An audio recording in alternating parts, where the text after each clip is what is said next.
मसला आपका। मराठा आरक्षण आंदोलन सोमवार तक महाराष्ट्र सरकार के लिए बड़ा सिरदर्द था। आंदोलन के कारण 5,000 करोड़ का नुकसान भी हो चुका था। आर्थिक राजधानी में कामकाज पर बुरा असर पड़ रहा था। मुंबई की ट्रैफिक व्यवस्था चरमरा चुकी थी। लोग पैदल दफ्तर जाने को मजबूर थे। इधर मनोज जरांगे और आंदोलनकारियों को विपक्ष का पूरा समर्थन हासिल था। ऐसे में सरकार को कुछ भी नहीं सूझ रहा था कि वो करे तो क्या करे। इसके बाद कुछ ऐसा हुआ कि फडणवीस ने पूरी बाजी पलट दी। फडणवीस ने मराठी नेताओं को आंदोलन खत्म करने की जिम्मेदारी दे दी। एक प्रतिनिधि मंडल जरांगे के पास पहुंचा। उसने बातचीत की। चूंकि इस प्रतिनिधि मंडल में सभी मराठी नेता थे, कुछ नेता काफी वरिष्ठ थे और जरांगे की सभी मांगों को मानने के लिए हामी भर दी।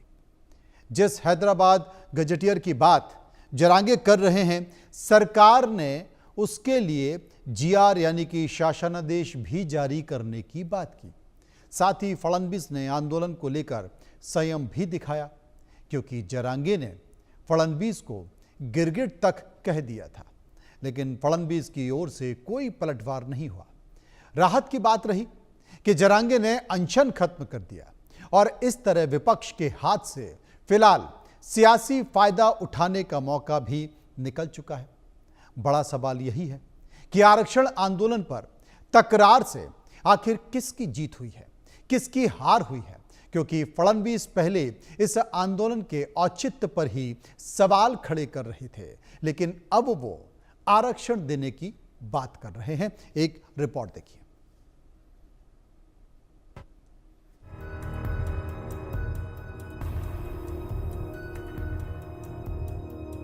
मराठा आरक्षण आंदोलन, जरांगे ने खत्म किया अनशन।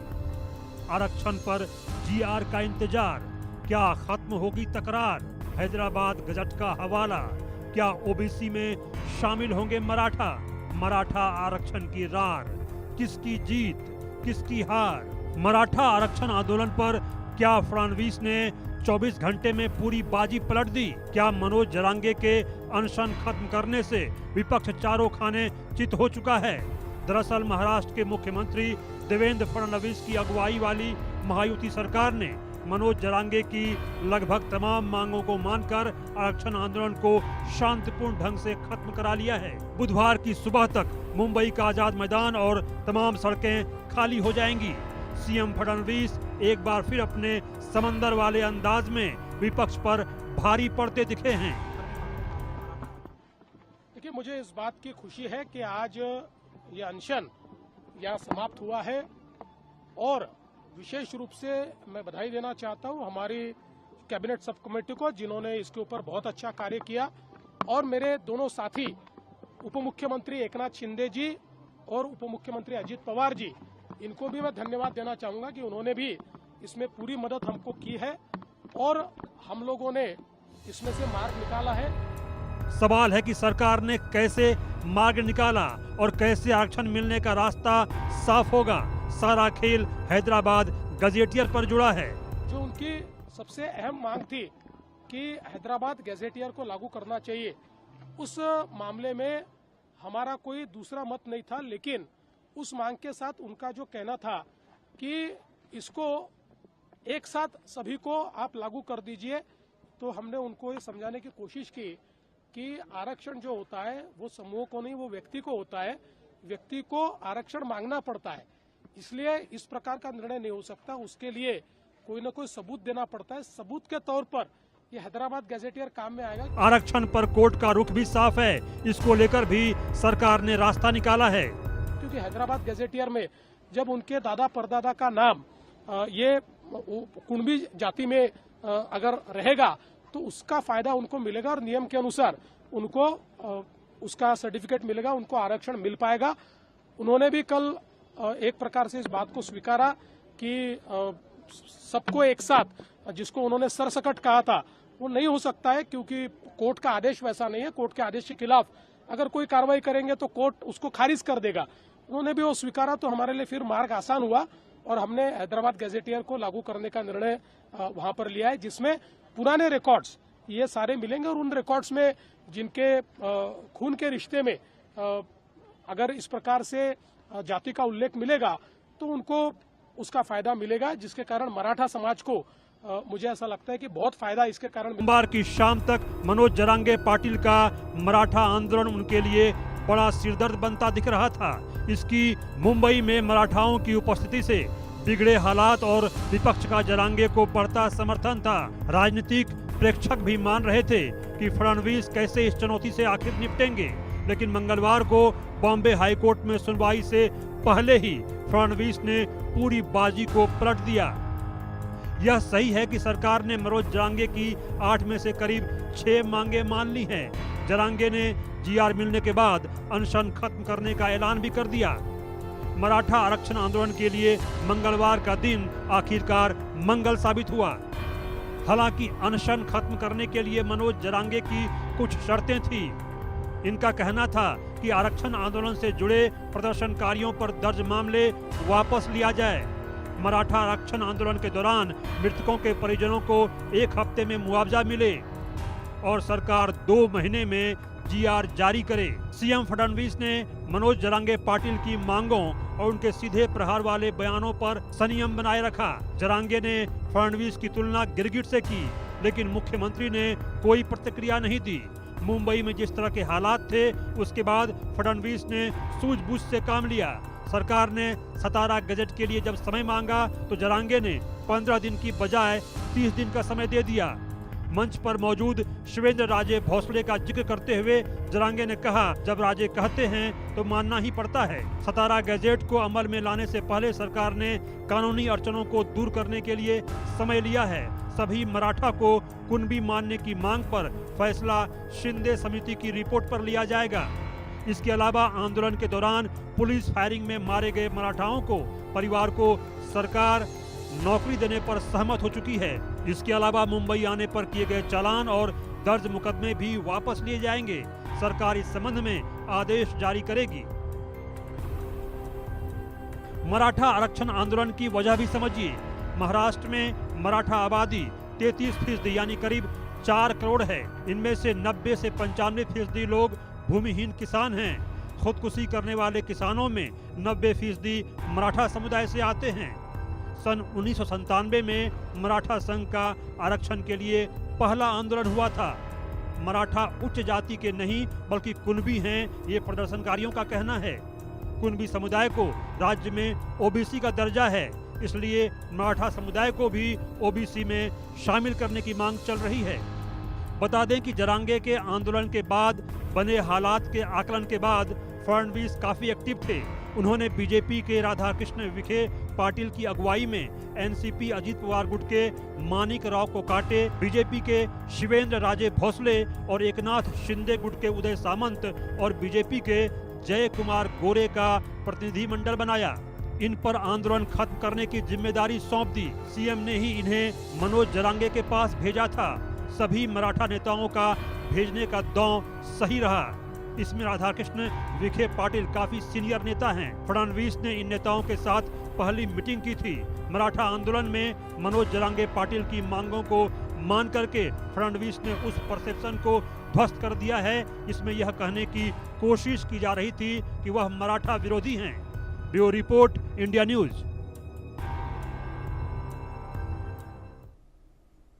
महाराष्ट्र के लिए, मुंबई के लिए एक बड़ा ज्वलंत मुद्दा था और इस मुद्दे को लेकर हम जनता के बीच गए। हमने इस पर एक सर्वे भी कराया।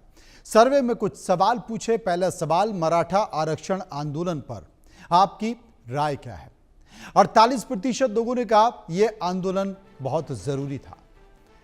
49% लोगों ने कहा यह आंदोलन ही गलत था, होना नहीं चाहिए था, और 3% लोग इस पर कुछ भी कहना नहीं चाहते। सर्वे का एक और सवाल, आंदोलन से मुंबई में ट्रैफिक व्यवस्था चरमरा गई, इसका दोषी कौन है? 32% लोगों ने कहा आंदोलनकारी ही इसके दोषी हैं। 55% लोगों ने कहा कि सरकार सतर्क नहीं थी, इसलिए ये सभी आंदोलनकारी मुंबई में आ गए। 13% कुछ भी कहना नहीं चाहते थे। सर्वे का एक और महत्वपूर्ण सवाल जो हमने लोगों से पूछा, क्या वर्तमान सरकार ने मराठा आरक्षण मुद्दे पर आंखें मूंद ली थी। 42% लोगों ने कहा बिल्कुल सरकार ने आंखें मूंद ली थी। 51% लोगों ने कहा ऐसा नहीं था और 60% इस पर कुछ भी कहना नहीं चाहते। चर्चा करेंगे, समझने की कोशिश करेंगे। शाइना एनसीजी प्रवक्ता शिवसेना शिंदे इस वक्त हमारे साथ मौजूद हैं। साजिद के सुपारीवाला प्रवक्ता शिवसेना यूबीटी हमारे साथ मौजूद हैं और गार्गी नंदी रॉय राजनीतिक विश्लेषक मेरे साथ मौजूद हैं। सबसे पहले मैं साजिद साहब के पास चलूंगा। साजिद साहब, मामला तो खत्म हो गया, आंदोलन भी खत्म हो गया और सरकार ने वो तमाम मांगे मान ली, अब क्या?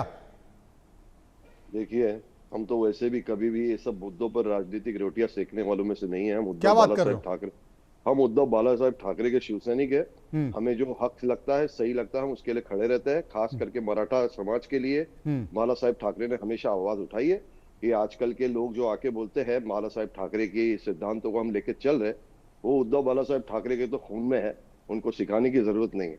रही बात, कल मैं भी जाकर मिलकर आया उनको, जरांगे पाटिल साहब को, और मुझे लगा कि उनका कॉज अच्छा है। हमने पूरा सपोर्ट देने की बात की, सब समाजों ने उनका साथ देने की बात की। आज का जो डिसीजन है अच्छी बात है, सरकार को करना ही था, लेकिन इतना ढकोसले के बाद, इतनी परेशानियों के बाद, इतनी तकलीफ देने के बाद आज मराठा समाज के लोग रास्ते पर किस तरह से भूखे प्यासे वहां पर बैठे थे, आंदोलन कर रहे थे। ट्रैफिक व्यवस्था की क्या हालत थी। अगर ये डिसीजन पहले आ जाता तो क्या खराब था। आज इतना कुछ नुकसान होने के बाद ये डिसीजन आया है, पहले से ही क्यों इन मांगों को स्वीकार नहीं किया गया?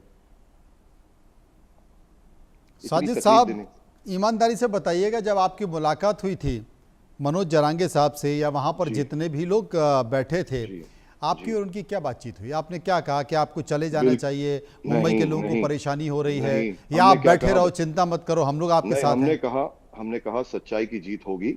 आपका इतना बड़ा बलिदान, नहीं सुनिए ना, बात सुनिए, मैं कुछ बोल रहा हूँ, मेरे मुंह में आप अपने अल्फाज मत बेच डालिए, मुझे बोलने दीजिए। हमने कहा कि देखिए, आपका जो कॉज है बहुत बड़ा है, आपकी जो सल्यूट करते हैं हम आपको, इतना बड़ा कुर्बानी देखकर। अब उनको क्या जरूरत थी, ये मराठा समाज के लिए उन्होंने एक रास्ता निकाला और इतना बड़ा वो करना पड़ा इनको, अनशन, इनको जाकर अपने भूख हड़ताल करनी पड़ी, इतनी तकलीफ में गुजारना पड़ा वक्त। उनकी क्या हालत थी मैं जानता हूं, कल उनकी हालत बहुत खराब थी, इन्फेक्शन था, वो बात भी नहीं कर पा रहे थे।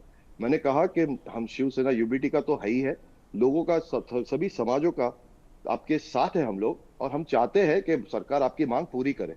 तो उसके बाद में जब डिसीजन आया तो हम खुश तो है ही, लेकिन हमें तकलीफ ये हो रही है कि इतने नुकसान के बाद डिसीजन आया, फैसला पहले ही क्यों नहीं कर लेते ये लोग इतनी तकलीफ देने के बाद? क्या मतलब ऐसा होगा हिंदुस्तान में कि आप कुछ भूख हड़ताल किए बगैर, आप अपने हक के लिए लड़े बगैर आपको हक नहीं मिलेगा?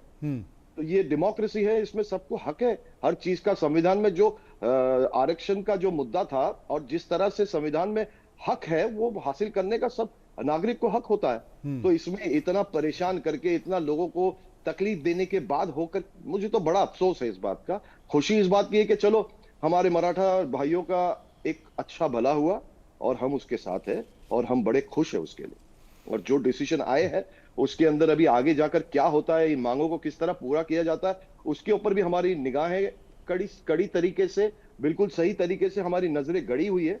हम देखते हैं कि उनको इंसाफ किस तरह दिया जाता है, क्योंकि अभी जीआर की कॉपीज तो पब्लिक हुई नहीं है। जब हमारे पास पब्लिक होगी तभी हमें भी समझ में आएगा कि उनके साथ क्या इंसाफ कि सरकार ने किया क्या है। शाइना एनसी इस वक्त हमारे साथ मौजूद हैं। शाइना जी, आंदोलन खत्म हो गया है और साजिद साहब जैसा कि बता रहे हैं कि हमने तो उनसे कहा था कि हम पूरी ताकत के साथ आपके साथ खड़े हुए हैं, आप लड़ाई लड़िए, लेकिन सरकार ने देर कर दी। ये आने से पहले ही हो जाता तो बेहतर होता।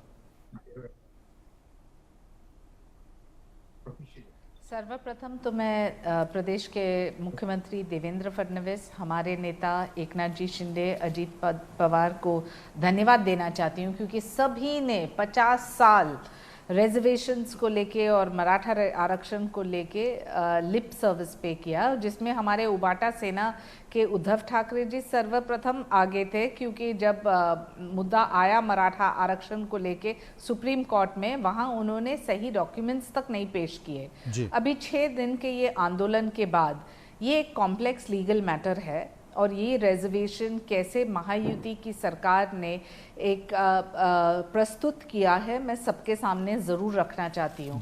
कुणबी समाज जो है वो एक पेजेंट कम्युनिटी है मराठवाड़ा के, बहुत सारे कमिटीज़ हमने देखे हैं और उनकी मुख्य यही मांग थी कि 10% कोटा रहे गवर्नमेंट जॉब्स में, और एजुकेशन जो सोशली इकोनॉमिकली बैकवर्ड क्लास है यानी कि SEBC के निमित्त और other backward classes OBC welfare benefits जो हैं उनको मिले।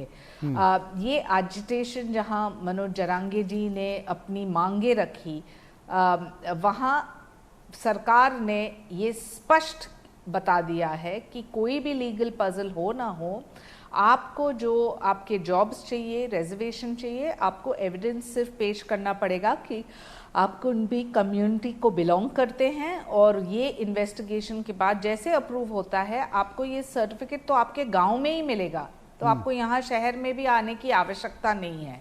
ये है जो गवर्नमेंट ऑफिशियल्स करने वाले हैं एक एक गांव में, ये एक बहुत ही बड़ी प्राप्ति है मराठा कम्युनिटी के लिए। और ये डॉक्यूमेंट जहां आपको पता है कि प्रीवियस जो गैजेट थे हैदराबाद को लेके कि कौन कहां से आए हैं, कैसे पेश करेंगे, कैसे प्रूफ करेंगे, ये सभी पॉइंट्स जो है आज पब्लिक डोमेन में स्पष्ट है, क्योंकि राजनीतिक इच्छा शक्ति के साथ साथ जरांगे जी ने अपनी मांगे रखी और सरकार ने स्पष्ट कहा है कि रिजर्वेशन उनको मिलेगा, मराठा आरक्षण मिलेगा, and not under the category of OBC, तो OBC कम्युनिटी को भी कोई आपत्ति नहीं होगी। लेकिन मैं एक चीज़ कहूँगी कि जब भी विपक्ष यहाँ आते हैं डिबेट्स में, कहते हैं कि क्यों पहले नहीं हुआ, क्यों बाद में नहीं हुआ, अरे इतना लीगल कॉम्प्लेक्सिटी होने के बावजूद एकनाथ जी शिंदे ने आज जब प्रेस कॉन्फ्रेंस लिया तो उन्होंने कहा ये एक लॉन्ग स्टैंडिंग डिमांड है मराठा कम्युनिटी का, और हम सब एक साथ काम कर रहे हैं मुख्यमंत्री के साथ, और देखेंगे कि कैसे आते हुए दिन में किसी को कोई आंदोलन करने की आवश्यकता नहीं, किसी को आगे पीछे मंत्रालय जाने की आवश्यकता नहीं, उन्हीं के गांव में जहां एफिडेविट पेश किया जाता है कि वो कुंभी समाज के हैं, उनको वहां स्टेटस ऑफ कुंभी मिलेगा। उधर की हालात क्या थे? चलिए, आपके पास बहुत सारे उपाय थे ना, तो बता दीजिए कि उद्धव ठाकरे जी मुख्यमंत्री थे तो क्यों वो साबित भी नहीं कर सकते थे सुप्रीम कोर्ट में, और सुप्रीम कोर्ट ने क्यों आपकी मांग बाहर फेंकी? ये राजनीतिक इच्छा शक्ति जो है देवेंद्र फडणवीस और एकनाथ शिंदे ने दिखाया है ना, ये जो देन है ना, देन ये बाला साहेब ठाकरे की देन है। मराठा को उजागर करना, उनको आगे ले आना, और उद्धव बाला साहेब ठाकरे के तो खून में है। आप लोगों से मुझे सीखने की जरूरत नहीं, हम लोगों को, ये आप लोगों को तो अभी मेरे पास जवाब तो बहुत है, लेकिन मैं अभी नेशनल टेलीविजन पे ये सब पुरानी बातों में जाना नहीं चाहता कि कैसे आप लोगों ने UBT को छोड़कर गए और क्या धोखाधड़ी की। ये मराठा का काम नहीं होता, मराठा होता है सच्चा, तो इसीलिए मैंने नहीं बोला। नहीं, साजिद जी अभी शायना जी ने एक बात कही, शायना जी ने एक बात कही कि जो महायुति की सरकार है उसको सुप्रीम कोर्ट में जो डॉक्यूमेंट पेश करने चाहिए था वो पेश नहीं किया। बोलिए, विचारधारा तो आप छोड़ बैठे। अभी जैसा ना इन्होंने क्या कहा ना कि हम लोगों ने 6 दिन के बाद इतने सालों का हमने मुद्दे को 6 दिन में वो किया, तो ये 6 दिन नहीं जाने देते, इसके पहले कर लेते, इतना नुकसान तो नहीं होता मुंबई करों का, किसानों का, शेतकरियों का, मराठों का। अभी तो बहुत सारे मुद्दे बाकी है। नहीं, शाइना जी कह रही थी कि महायुति की सरकार ने सुप्रीम कोर्ट में वो डॉक्यूमेंट नहीं दिए, वो सबसे बड़ी परेशानी हो गई। देखो, महायुति सरकार ने क्या किया क्या नहीं, इसका तो अभी सब सामने तो आएगा ही। जैसे अभी GR भी सामने आया नहीं है पब्लिक के, अभी हम लोगों को पता भी नहीं कि क्या मांगे पूरी हुई मराठा की और क्या नहीं हुई। अभी तो ये अधूरी बात है। जब हमारे सामने ये सब चीजें आएंगी उसके बाद हम इसके ऊपर तय करेंगे कि फैसला अच्छा हुआ है या क्या हुआ है, और आगे इन्होंने किस तरह से बड़े दिमाग तरीके से और बड़े इनको ज्यादा जानकारी है, इनके नॉलेज इनकी ज्यादा है, इनके हिसाब से UBT से ज्यादा इनको पता है शिंदे गवर्नमेंट को और BJP को। तो देखते हैं ना जब GR आता है कि हमारी मांगे किस तरह पूरी गई मराठा की। गार्गी जी, विपक्ष को यह शंका है कि हो सकता है कि सरकार ने अभी आंदोलन खत्म करना था इसलिए उनसे यह कह दिया, लेकिन GR जब सामने आएगा उसके बाद पता चलेगा कि आखिर कौन सी मांगे मांगी गई हैं, कौन सी मांगे नहीं मांगी गई हैं। चाहे हैदराबाद गजेटियर की बात हो जो कि मुख्यमंत्री अभी कर रहे थे, कुड़बी रिकॉर्ड को स्वीकारने की बात हो, या फिर 17 गजट की बात हो, शिंदे समिति की बात हो, तमाम तरह की बात हो, लेकिन जितनी भी मांगे मानी है, 6 मांगे मानने की बात की गई है। अभी अध्यादेश दिखाई नहीं दिया है, GR दिखाई नहीं दिया है। आप मानती हैं कि आने वाले समय में ये जो आरक्षण का मुद्दा है, क्योंकि वो कुणबी समाज की बात कर रहे हैं जिसमें उनके दादा परदादों का रिकॉर्ड भी निकल कर आ पाएगा, इतना आसान दिखाई देता है जितना लग रहा है? जी नमस्कार। नहीं, इतना आसान नहीं है। पहले बात तो ये है कि एक तो है कि बहुत सूझबूझ से काम लिया देवेंद्र फडणवीस ने, बहुत इंटेलिजेंटली हैंडल किया, क्योंकि सिटी पैरालाइज्ड हो रहा था, दुकानें बिजनेस ठप, ऑफिसेस बंद, लोग वर्क फ्रॉम होम कर रहे थे उस एरिया के, तो बहुत इंटेलिजेंटली हैंडल किया फिलहाल, ये मैं कह सकती हूँ। इसीलिए आप एक चीज देखिए, हिस्टोरिकली अगर आप देखेंगे मराठास कौन है, हिस्टोरिकली वो लोग योद्धा है, वॉरियर्स, योद्धा, मंत्री, जमींदार। हाँ, उनमें एक सब कास्ट है जो किसान लोग थे, जो जो low economic and socio economic status से आ रहे, निम्न सामाजिक आर्थिक स्थिति से आए, उनको कुणबी बोला जाता था। और दशकों से, आपको पता है, दशकों से जो मराठास है, जो वेल एस्टेब्लिश्ड है, वो अपने आप को कुणबी नहीं मानते थे।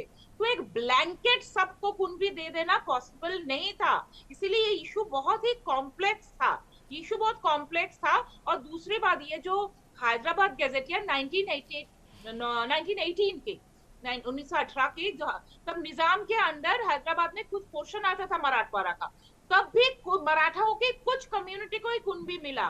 तो अभी जो बोला गया है, हाँ हैदराबाद गैजेटियर को मानेंगे, मानेंगे मतलब हैदराबाद गैजेटियर में जिन लोगों को कुणबी माना गया है, ये बोला है, बहुत क्लियरली बोला है। ऐसे नहीं कि ब्लैंकेट सबको नहीं दे सकते।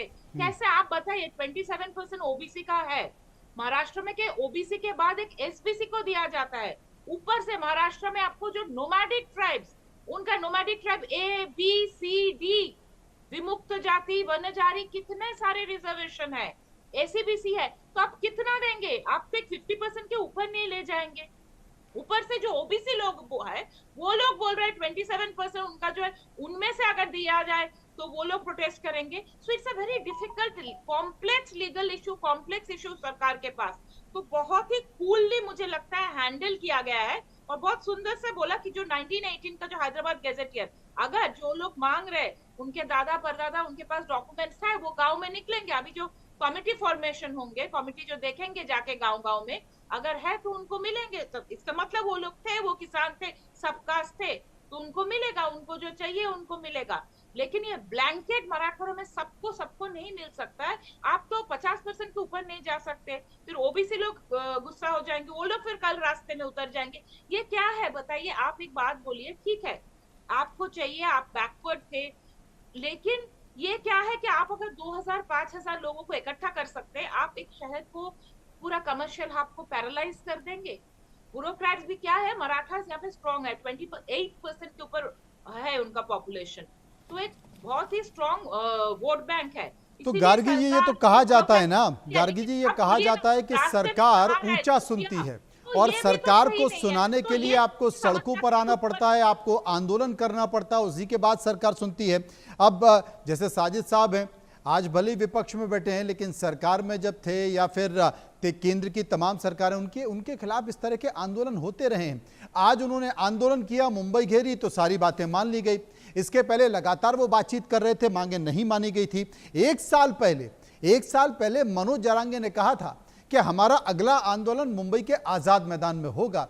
उसके बीच एक साल में किसी ने उनकी परवाह भी नहीं की, यहां तक कि मुख्यमंत्री देवेंद्र फडणवीस को वो गिरगिट की तरह रंग बदलने वाला भी कह रहे थे। शायना जी, तो क्या माने के दबाव में यह फैसला लिया गया है, या सरकार इस पर विचार कर रही थी? नहीं, मुझे नहीं लगता है कि आप ऐसे पेश कर सकते हैं। हाँ जरूर, जब आदरणीय जरांगे जी को परमिशन दिया गया था तो लिमिट था कि आज़ाद मैदान में लिमिटेड पीपल, 5000 पीपल एट्सेट्रा। आदरणीय कोर्ट्स ने सोचा कि ये बिल्कुल ये प्रोटेस्ट आउट ऑफ हैंड हो जा रहा है, और जो इनकन्वीनियंस हो रहा है आम नागरिक को, सीएसटी स्टेशन हो, बसेस हो, ट्रांसपोर्टेशन ऑफिसेज जो बंद पड़े थे एट्सेट्रा, तो ऑब्वियसली सरकार ने एक हाई लेवल मीटिंग ली, जहां देवेंद्र फडणवीस, एकनाथ जी शिंदे, अजीत पवार और राधाकृष्ण वीके पाटिल जो हेड करते हैं ये कमेटी, सभी बैठे थे, और सभी ने देखा कि कैसे ये गवर्नमेंट रेजोल्यूशन, जहां मराठवाड़ा में जो कुंबीज रहते हैं उनकी ये जो मांगे हैं, कैसे ये सर्टिफिकेट उनको मिले। तो लीगल ओपिनियन तो लिया ही गया और बहुत सारे लीगल एक्सपर्ट्स भी थे और उन्होंने भी ये कहा कि ये जो एक कुंभी हेरिटेज होता है, यानी कि उनके दादा परदादा जो सोशल ग्रुप्स जो क्लासिफाइड होते हैं अदर बैकवर्ड क्लास में, उसमें नहीं, लेकिन मराठास में जो उनकी मांगे थी कि 10% उनको रिजर्वेशन मिले जॉब्स में, उनकी मांग बेसिकली थी जॉब्स, एजुकेशन एक्सेट्रा। और जब एकनाथ जी शिंदे मुख्यमंत्री थे तब उन्होंने 5000 ऐसे मराठाओं को जॉब्स भी दिए, बहुत सारे युवक और युविका को विदेश भेजे, 500 ऐसे हॉस्टल्स थे जो सिर्फ मराठा महिलाओं के लिए, लड़कियां के लिए, लड़कों के लिए। तो it is been the conscious effort, वो राजनीतिक इच्छा शक्ति है ही। लेकिन ये जो कम्युनिटीज़ एक साथ आए और उन्होंने कहा कि हम नहीं निकलेंगे मुंबई से, तो ऑब्वियसली डायलॉग के साथ डिस्कशन एंड ये कंसेशन जो है to take away this concession from 353 subcaste, और गार्गी जी ने बिल्कुल सही कहा, उन्होंने एक्सप्लेन किया है कि कौन से कैटेगरीज हैं और कौन से एक्सेप्टेबल हैं और कौन से नहीं। तो ये स्पष्ट है कि इनका जो सर्टिफिकेट है एक एफिडेविट के निमित्त और हैदराबाद गज़ेट को नज़रअंदाज न करते हुए ये जीआर पब्लिक डोमेन में आएगा।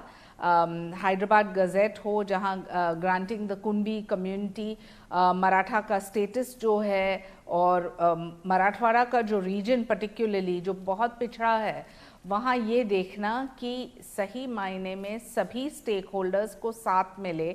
और ये मैं अभिनंदन देना चाहती हूँ राधाकृष्ण वीके पाटिल जी को भी, क्योंकि उन्होंने भी काफ़ी डायलॉग में समर्थन किया। हमारे नेता एकनाथ जी शिंदे लगातार समर्थन दिए देवेंद्र फडणवीस को जब वो मुख्यमंत्री थे, और वाइस वर्सा जब एकनाथ जी शिंदे मुख्यमंत्री थे तब देवेंद्र जी ने समर्थन